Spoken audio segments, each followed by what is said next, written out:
BJP सांसद बृजभूषण शरण सिंह पर सबकी नजरें इस बात पर टिकी हैं कि लोकसभा चुनाव 2024 में भारतीय जनता पार्टी उनको लेकर क्या फैसला लेगी। क्योंकि बीजेपी ने जब भी उनको चुनावी मैदान में उतारा, उन्होंने बीजेपी को निराश नहीं किया, बल्कि अपने आसपास के कई क्षेत्रों की सीटों को भी बीजेपी की झोली में ला गिराई।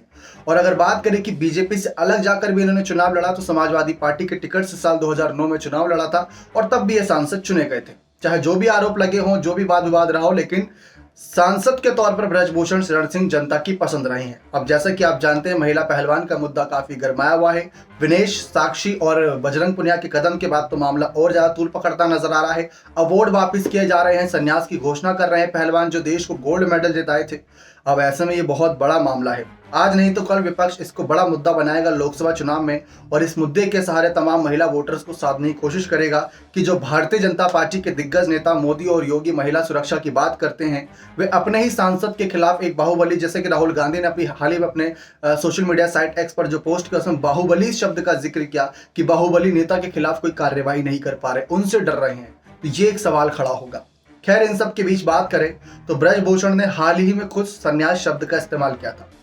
उसके पीछे की वजह ये थी कि जब साक्षी मलिक ने संन्यास की फैसला लिया, तो बृजभूषण ने भी कहा कि उन्होंने संन्यास ले लिया तो कुश्ती से हमारा भी संन्यास है, कुश्ती से, ना कि राजनीति से।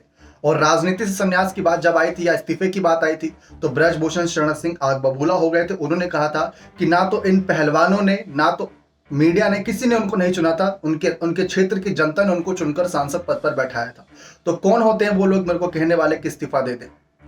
तो अगर मोदी शाह फैसला करेंगे तो वो उस फैसले को मानेंगे। लेकिन जैसा कि आपको बताया कि पुराना इतिहास रहा है कि अगर भाजपा उनके खिलाफ कोई फैसला लेती है तो वे किसी और पार्टी के साथ जाते हैं, तो वहां पर भी टिकट मिलने के बाद चुनाव जीत जाते हैं।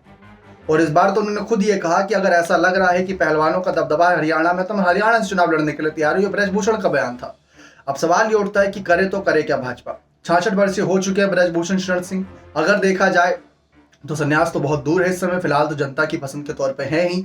एक बाहुबली नेता है, दबदबा भी साफ नजर आया था जब WFI का भी दोबारा चुनाव हुआ था, संजय सिंह की जीत हुई थी।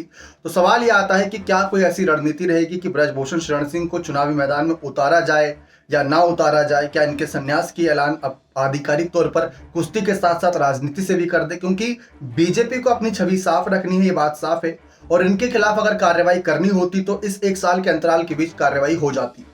अब अगर दोनों से ही बचना है कि अगर राजनीति में इनको अगर आजमाना है, तो जैसा कि इन्होंने अपने रहते हुए संजय सिंह को जिता दिया, ठीक वैसे ही अपनी जगह पर किसी और चेहरे को आए करेंगे और उनको जिता दे, तो क्या इस बात से सहमत होंगे?